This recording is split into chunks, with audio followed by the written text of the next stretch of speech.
1899 അമേരിക്കയിലെ വെസ്കോസ് എന്ന നഗരത്തിൽ ഒരു ബിസിനസ് ആവശ്യത്തിനായിട്ട് ഒത്തുകൂടിയ 3 സഹോദരങ്ങൾ, Jonas Nicholson, Will J Knights, Samuel hill.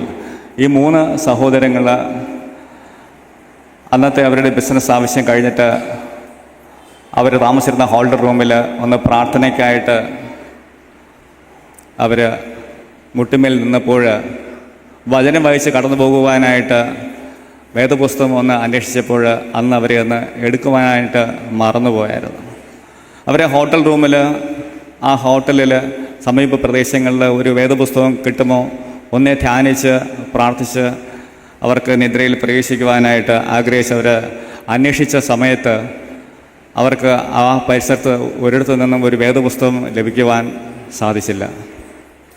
അന്ന് അവർ മുട്ടുമ്പിൽ നിന്ന് പ്രാർത്ഥിച്ചപ്പോൾ ആ സഹോദരങ്ങളുടെ പ്രാർത്ഥന മധ്യത്തിൽ പരിശുദ്ധാത്മാവ് വെളിവാക്കിയതാണ്, എന്തുകൊണ്ട് നിങ്ങൾക്ക് വേദപുസ്തകവും സൗജന്യമായിട്ട് നൽകുന്നതിന് ഒരു മുഖാന്തരം ആയിക്കൂടാ.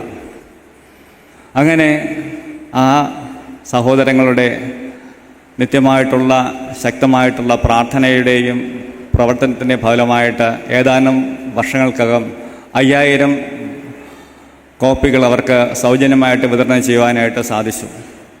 അങ്ങനെ അന്ന് തൊട്ട് 125-126 വർഷങ്ങൾ കടന്നു പോകുമ്പോൾ 200-ലധികം രാജ്യങ്ങളിൽ 100-ലധികം ഭാഷകളിൽ സൗജന്യമായിട്ട് വേദപുസ്തകം വിതരണം ചെയ്യുന്ന ഒരു മഹത്തായ പ്രസ്ഥാനമായിട്ട് ഗിഡിയോൺസ് ഇൻ്റർനാഷണൽ മാറി. ഗിഡിയോൺസ് ഇൻ്റർനാഷണലിൻ്റെ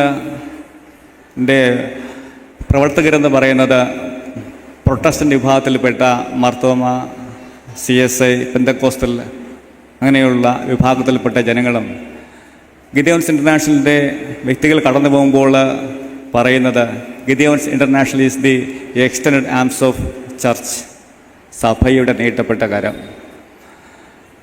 സഭയുടെ ഭാഗമായിട്ടുള്ള ഗിഡിയോൺസിൻ്റെ പ്രതിനിധികൾ സമൂഹത്തിൻ്റെ ഇതര വിഭാഗങ്ങളിൽ കഷ്ടതയിലും വേദനയിലും രോഗത്തിലും ഞെരുക്കത്തിലുമായിരിക്കുന്ന മക്കളുടെ മധ്യത്തിൽ സൗജന്യമായിട്ട് പുതിയ നിയമത്തിൻ്റെ കോപ്പികൾ അവർ നൽകുകയും ഇന്നല്ലെങ്കിൽ മറ്റൊരു ദിവസം പരിശുദ്ധാത്മാവ് ആ മക്കളിൽ സംസാരിക്കുകയും അവർക്ക് ആശ്വാസം നൽകുകയും വിടുതൽ നൽകുകയും ചെയ്യുന്നതിലൂടെ അവർ കർത്താവിനെ തിരിച്ചറിയുകയും അവർ കർത്താവിനെ ആരാധിക്കുന്നതിനും സ്തുതി സ്തോത്രം കരയറ്റുന്നതിനും അവരെ ആരാണോ വചനത്തിൻ്റെ വഴികളിലേക്ക് വെളിച്ചത്തിലേക്ക് നയിച്ചത് അവരുടെ ആലയത്തിലെത്തി കർത്താവിന് നന്ദി അർപ്പിക്കുകയും ചെയ്യും.